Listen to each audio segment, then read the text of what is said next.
So in this part of the course, I want to go over something that's important, which is known as SEO, and that basically means search engine optimization. So I'm going to show you exactly what this means. So for example, let's say you're looking for a hairbrush and you just search up hairbrush in Google because you want to buy one. Well, basically here you're going to see a bunch of links here, and these are actually stores. And what these stores have done, if they're at the top, they paid for ads, or they also have really good search engine optimization, which means that basically Google sees these people as someone that sells hairbrushes, and so they're put at the top, and so customers searching for it are going to click on their store and could potentially buy the product from their store. So of course, if you are selling hairbrushes, you want to show up at the top too, because if someone searches up hairbrushes, they could potentially land on your store and end up buying your product, and so that's what you want. And so I'm going to show you the best way to be at the top of the list here. So first thing you want to do, go to your store here, and basically first thing is go to products and click on your products. So you're going to be doing this exact same thing to all your products, but I'm going to show you how to do it with just one product, and you can do it with all the other ones. So what you want to do here is scroll down to the bottom, and once you're here where it says edit website SEO, click on that, and here you're going to see description.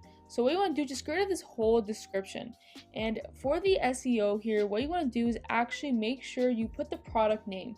So for example, let's say I'm targeting this, which is a facial cleansing brush silicone. Then I would just copy this and then put it there. Okay, so I've added that there. So you want to put here basically though what the customer is actually going to search, right? So if you're selling a hairbrush, they're probably going to search hairbrush.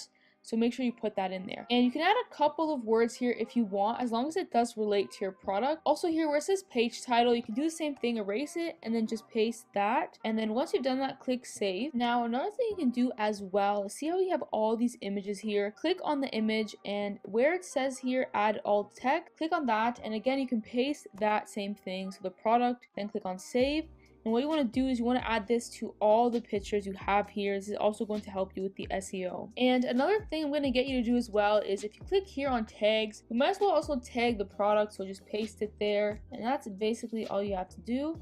Now just click on save. Okay, so this is how you basically use SEO for your product. So once you've done that to all your products, the next thing I'm going to get you to do is actually really important too. So click on home here. Now we're going to go to online store, click customize. Okay, so now that we're here, I'm going to tell you what you can do. So basically here, wherever you see any photo, for example, this is a photo right here. So wherever you see a photo, click on it.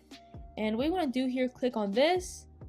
And then here where it says edit. So anytime like I said, there's an image, you can edit it. So just click edit, and then here it's going to say image alt text. So you can actually use this for SEO purposes.